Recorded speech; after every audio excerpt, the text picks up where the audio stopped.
Boa noite, alunos da Faculdade Real de Ensino Superior. Boa noite, pessoal. Boa noite, Jefferson. Boa noite, Larissa. Boa noite, Rejane. Boa noite a todos. Pessoal, eu tive um problema técnico, né? Obrigado aí por aguardarem, né, a resolução, a solução desse problema, né? Mas a região que eu moro aqui, houve uma queda de energia, demorou muito, e aí... a música. Bom, boa noite novamente, boa noite a todos, né? Boa noite, Jefferson, Larissa, Rejane, boa noite, Rian, né? Boa noite a todos, né? Obrigado por aguardar. Tive aí um problema técnico aqui, um problema de energia, né?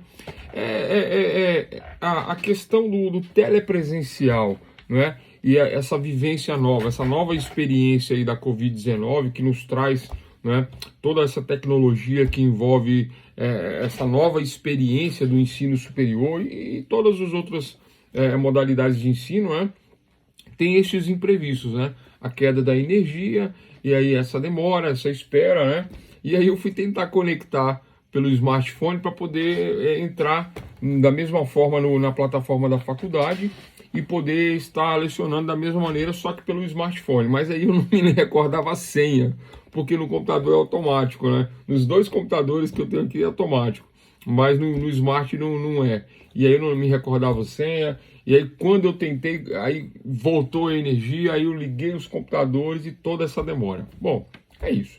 Tá explicado, está justificado, né? Mas com queda de energia ou sem queda de energia, faça chuva, faça sol, chova, granizo, nós teremos a nossa aula sempre. Sempre vai ter aula, né? Pode até haver um atraso, pode até haver um problema, mas eu não deixo de dar aula nunca, né? As outras turmas sabem.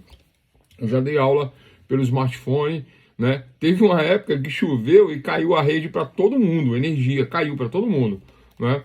Mas aí nós colocamos uma velinha, colocou um smartphone pendurado na parede, né? E quem pôde acessar, nós tivemos um bate-papo e conseguimos, né, aplicar um pequeno conteúdo e não passou em branco. Então vocês já sabem, vou se acostumando, não é? Não vai ter esse problema nunca. Se tiver, vai ter aula do mesmo jeito. Tranquilo, pessoal? Bom, nós falamos na aula de na aula de quarta e de quinta, né? Sobre, né? Na aula de terça, sobre o Brasil. E embalamos aí nas questões políticas ontem, na quarta-feira, né? Sobre o estado de coisas, não é? O que seria o estado de coisas? O estado de coisas são problemas que surgem dentro da sociedade, né, e que exigem do poder público, dos políticos, uma solução, né? Falamos bastante disso ontem, né? Fechamos inclusive a aula falando sobre isso, que o estado de coisas se transforma num problema político, né? E quais são as três formas em que o estado de coisas se transforma num poder político, num problema político? Quais são as três formas, né? Número 1, crise ou catástrofe. Nós falamos na aula de ontem, né? E uma crise, por exemplo, é a crise da Covid-19, uma crise mundial, né? Ela gera um estado de coisas, né? Gera um problema na saúde pública, gera problemas financeiros, da onde eu vou tirar o dinheiro para tratar essa questão da Covid-19, né? A questão do isolamento social, né? A questão do uso das máscaras, etc, etc e tal. Surge um estado de coisas, várias coisas que devem ser resolvidas. Quem vai resolver isso? O poder público, o poder político, eles é que irão resolver isso, né? Então, o primeiro das três formas de estado de coisas, né, a ser resolvido, né, a primeira forma em que surge o estado de coisas é a crise ou catástrofe. O que seria uma catástrofe? Na América do Sul, por volta ali, na região de Miami, Atlanta, naquela América Central, ali também no Caribe, Guarujá, Aruba, aquela regiãozinha ali costuma ter furacões, né? Costuma ter esses eventos climáticos, né, que geram um estado de coisas que deve ser resolvido pelo poder público, né? Então, crise ou catástrofe. Vamos voltar para o nosso Brasil. A barragem de Brumadinho, não é, que ali aterrou toda uma cidade, né, causou um estado de coisas, gerou diversos problemas que devem ser resolvidos pelo poder político, pelo poder público. Essa aula de sexta hoje está conectada com a aula de quarta-feira de ontem, né, que nós falamos dos 3 níveis de atuação do poder público, que eu não vou repetir hoje. Então, quem não viu ontem tem que assistir por conta dos 3 níveis, né, de atuação do poder público. Aqui eu estou falando somente do terceiro nível, né, e estou falando do poder público dentro do terceiro nível. Então, portanto, pessoal, né, aí vem... estou dando uma revisãozinha do final da aula de ontem. E aí vem também a mobilização dos atores sociais. Nós falamos ontem quem são os atores sociais e o que eles fazem. E ao final, o oportunismo político, a oportunidade política, né? Então, esses 3 fatores, esses 3 aspectos é que geram um estado de coisas, né? Bom, olha só. Gerado o estado de coisas, o que ocorre a partir deste estado de coisas? Existe um clamor público quando surge um estado de coisas. E existe um clamor público requerendo o quê? A solução para este estado de coisas. E é disso que nós vamos falar na aula de hoje, né? Produção de soluções e ou alternativas para o estado de coisas. Esse é o tema da nossa aula. E desta produção de soluções, nós chegaremos na agenda pública e na execução da agenda pública, e aí finalizaremos este terceiro módulo de ciências políticas nessa nossa terceira aula do terceiro módulo, não é? Tranquilo? Alguma dúvida até aí? Doutores Rian, Rejane, Larissa, Jefferson, se não tem dúvida, né? Então, fiz um resuminho do que nós falamos na aula de ontem, né? Sem falar da aula de terça, é um capítulo à parte, terça, né? Então, o resuminho da aula de ontem. E olha só, né? Vamos lá. A questão do estado de coisas, né? Vamos lá.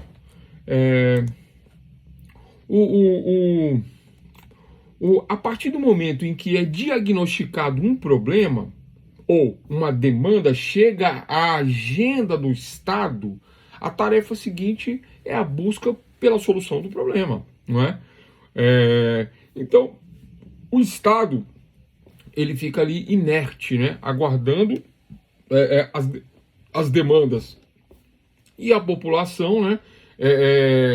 Afetada por um estado de coisas, né? E aí eu posso falar, por exemplo, da questão do desemprego, não é, pessoal? Posso falar da questão do desemprego. Existe um desemprego que assola o nosso país. Esse desemprego, ele gera um estado de coisas, né? Ele gera o fato das famílias não se alimentarem de forma precária, ele afeta a questão da saúde, ele afeta a questão do transporte, o consumo, as indústrias não vendem, o comércio não vendem, as lojas não vendem, pode gerar uma recessão, pode gerar um problema para o país. Então, deste desemprego surge um estado de coisas. E essa demanda de desempregados chega ao Estado e o Estado deve tomar uma decisão. Vamos agir ou não vamos agir? Vamos cuidar do desemprego ou não vamos cuidar do desemprego? Vamos trabalhar, vamos atuar para diminuir o desemprego ou não vamos atuar na diminuição do desemprego, do desemprego? Então, desta demanda, deste problema de estado de coisas que surgem do desemprego, o Estado recebe o problema e toma uma decisão política. Decisão foi assunto da aula de ontem. O que é uma decisão política? E o que é uma decisão política? Nós falamos. Decisão política é a ação governamental, é o agir do governo, é o agir do Estado. Decisão política é isso. Anotaram? Decisão política é a ação governamental, é o agir do Estado. O Estado age para quê? Para resolver o estado de coisa, resolver o problema, resolver uma demanda que chega ao Estado. Como o Estado vai resolver isso?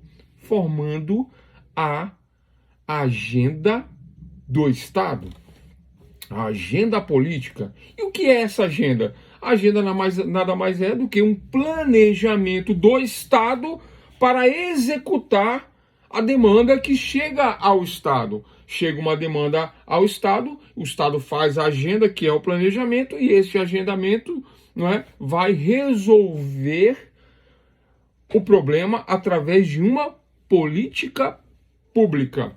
que é lá o terceiro nível de atuação política do Estado. Nós falamos na aula de ontem. Tranquilo, pessoal? Alguma dúvida sobre isso? Nenhuma dúvida? Importante essa questão da decisão política, né?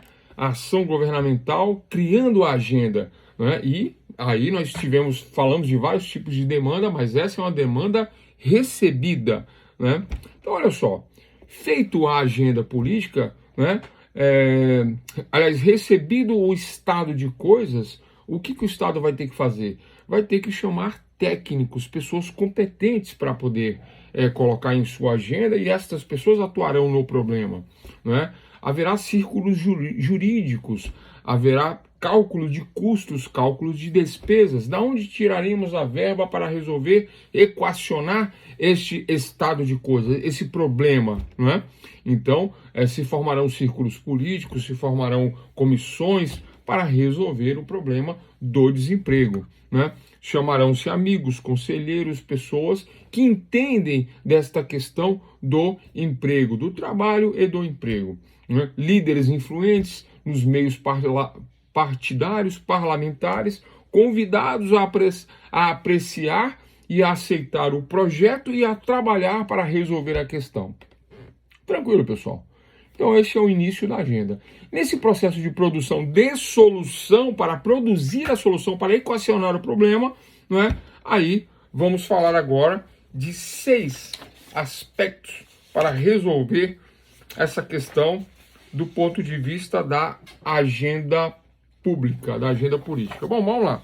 Primeiro, né? Qual é o primeiro passo? Número 1. Vamos falar de 6. Qual é o primeiro? Número 1.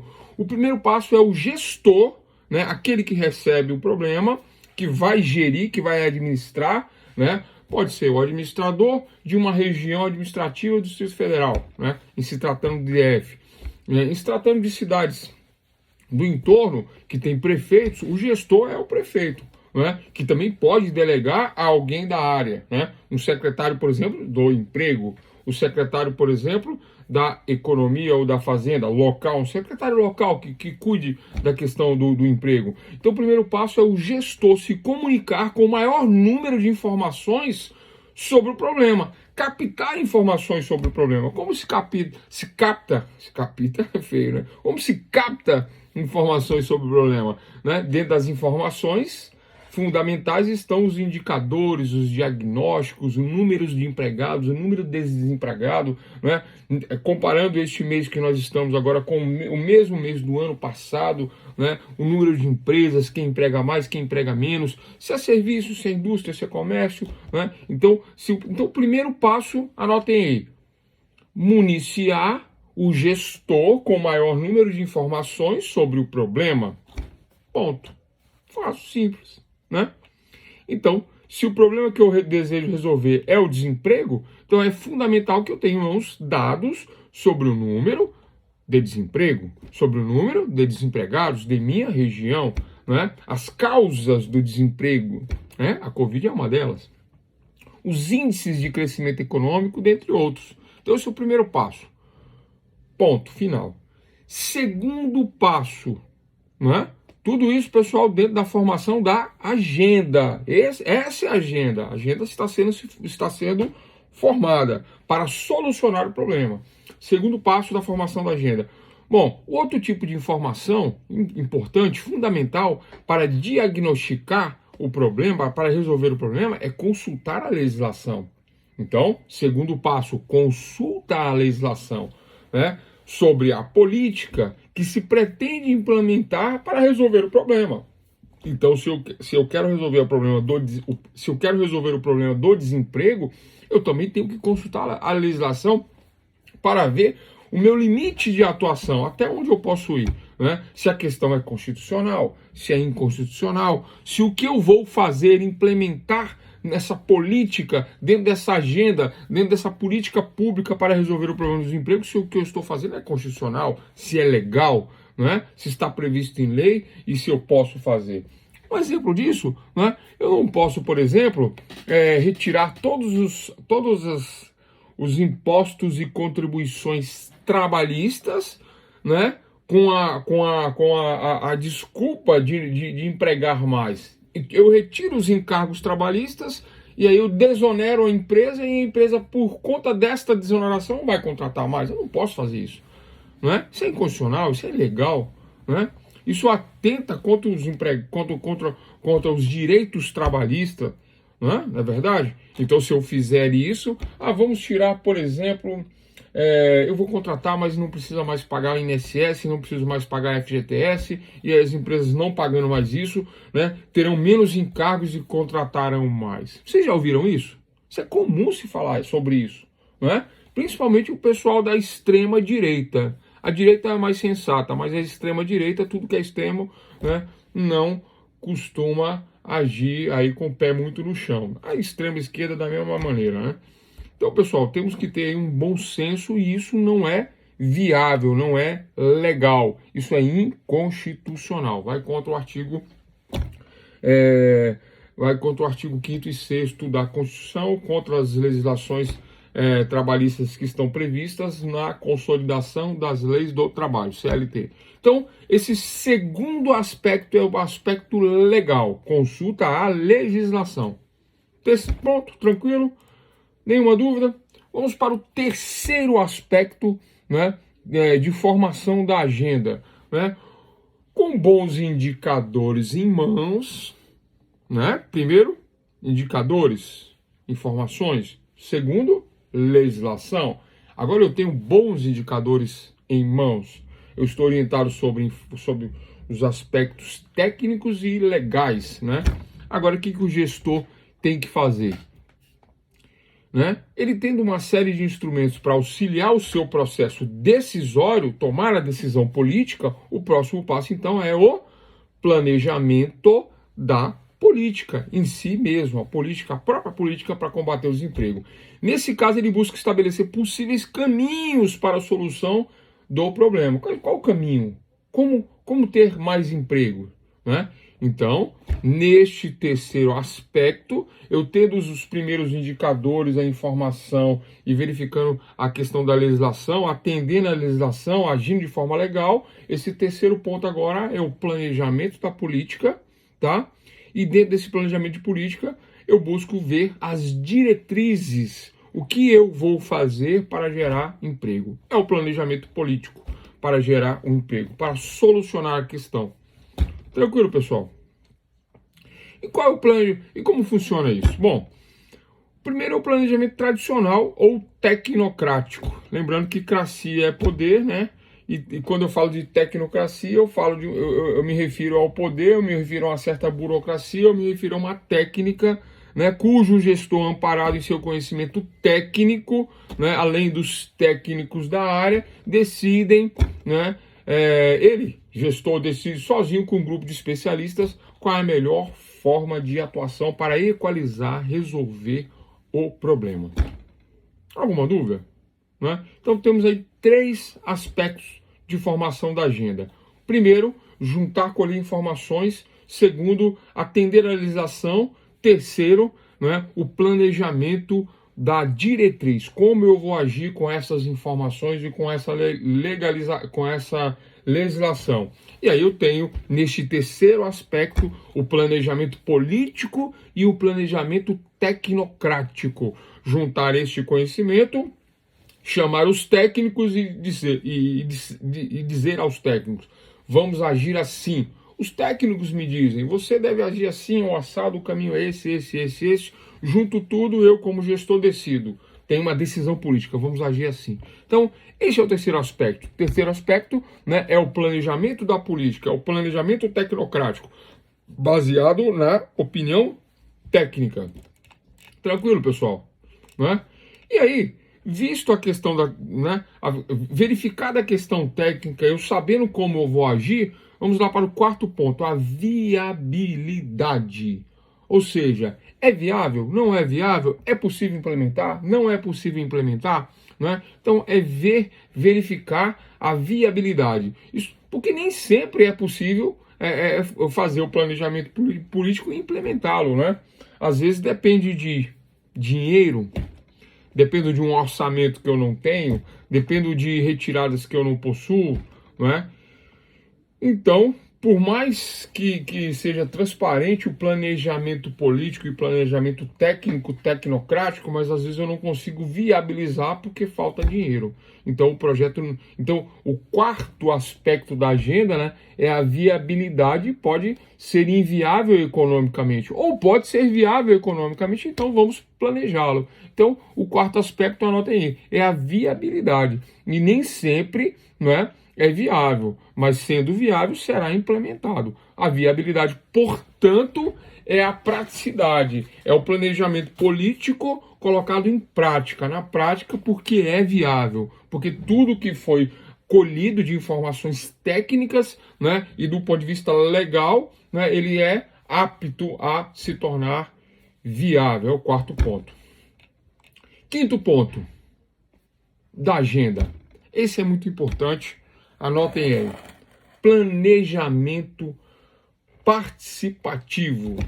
É nesse tipo de planejamento que os vários atores envolvidos na política, vários atores, falamos de atores na aula de ontem, vários atores políticos, né? O ator político nem sempre é um político, mas ele atua politicamente. Nem sempre é um deputado federal, estadual, vereador, deputado distrital, mas ele é um ator político, ele atua politicamente, ele atua em seu interesse, né? E aí nós demos exemplos na aula de ontem, falamos sobre atores políticos. Vou voltar a falar agora um pouquinho sobre ator político.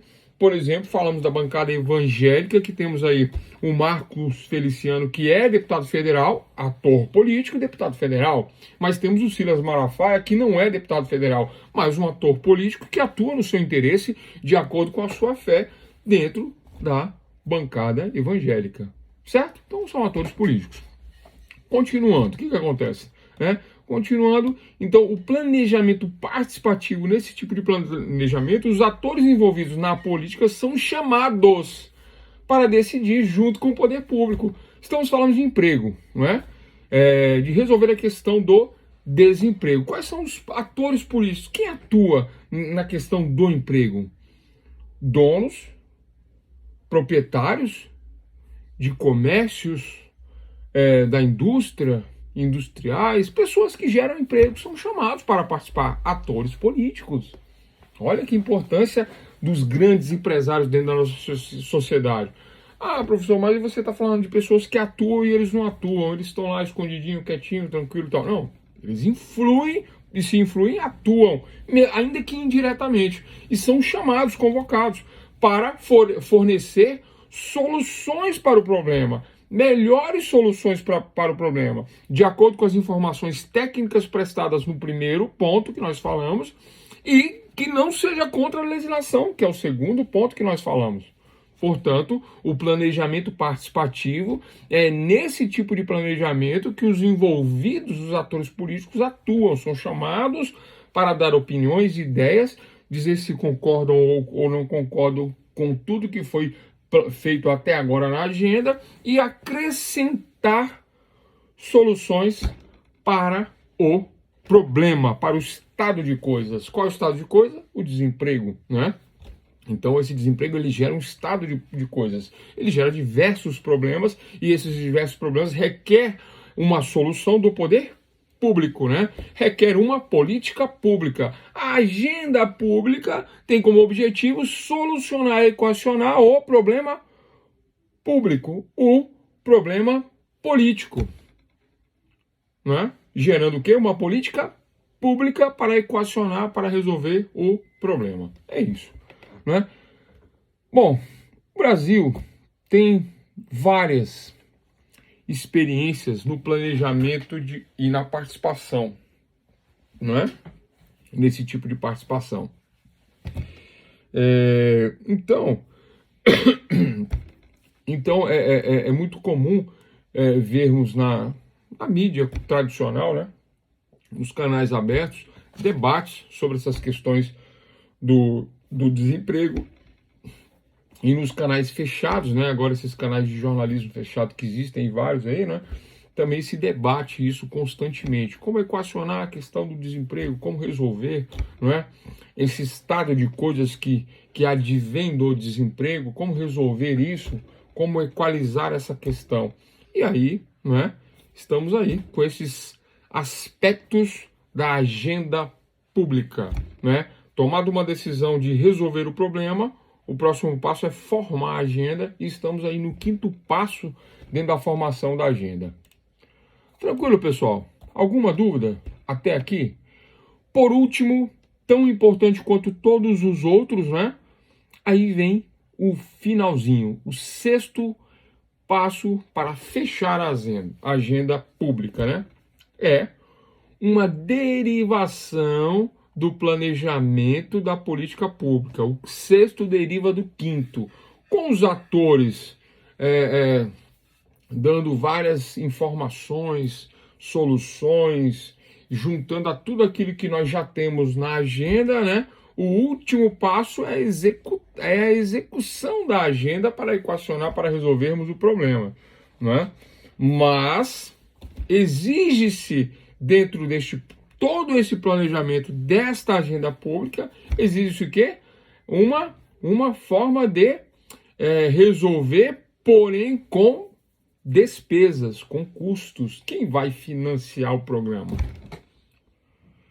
Da onde virão os recursos que financiarão a implementação do programa?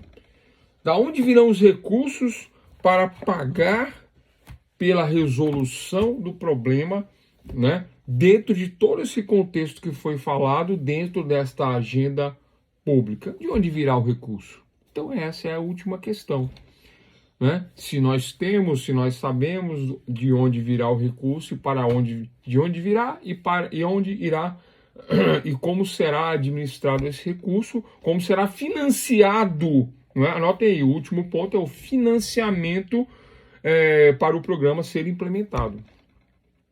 E aí teremos a agenda pública completa, formada, né? Passando então somente, né, para a execução. Tá aí os 6 pontos da formação da agenda pública, né? Quando surge um estado de coisas, né? E esse estado de coisas, lembrando que são os problemas gerados por uma determinada questão. Estamos falando do desemprego. Então, o desemprego ele gera um estado de coisas que é levado ao poder público e o poder público deve dar uma solução, uma resolução para resolver esse estado de coisa, formando, portanto, uma política pública de combate ao desemprego. Temos que ter uma agenda pública para isso. E aí eu falei dos 6 aspectos da agenda pública. Tranquilo, pessoal? Alguma dúvida? Né? Espero que todos tenham compreendido exatamente como se forma uma agenda pública, né? Do 1 ao 6º, né? Lembrando que a agenda pública é todo o planejamento que envolve a resolução do estado de coisas. Tranquilo?